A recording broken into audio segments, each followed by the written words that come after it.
this is Katina, and in this arpeggio tutorial, I'm going to show you how to play a 2-octave C major arpeggio. So we're going to start down here on C, just like this. So we have C, thumb is down in the back, and I'll hold it this way for this part of the arpeggio. So you have C, E, you lift up those two, open G. Keep your fingers close because you're going to drop them to C right here. So C over the break, you have your thumb down and your register key.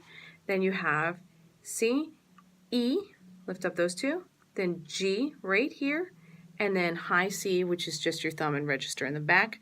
Going down, you have G, E, C, open G, E, C.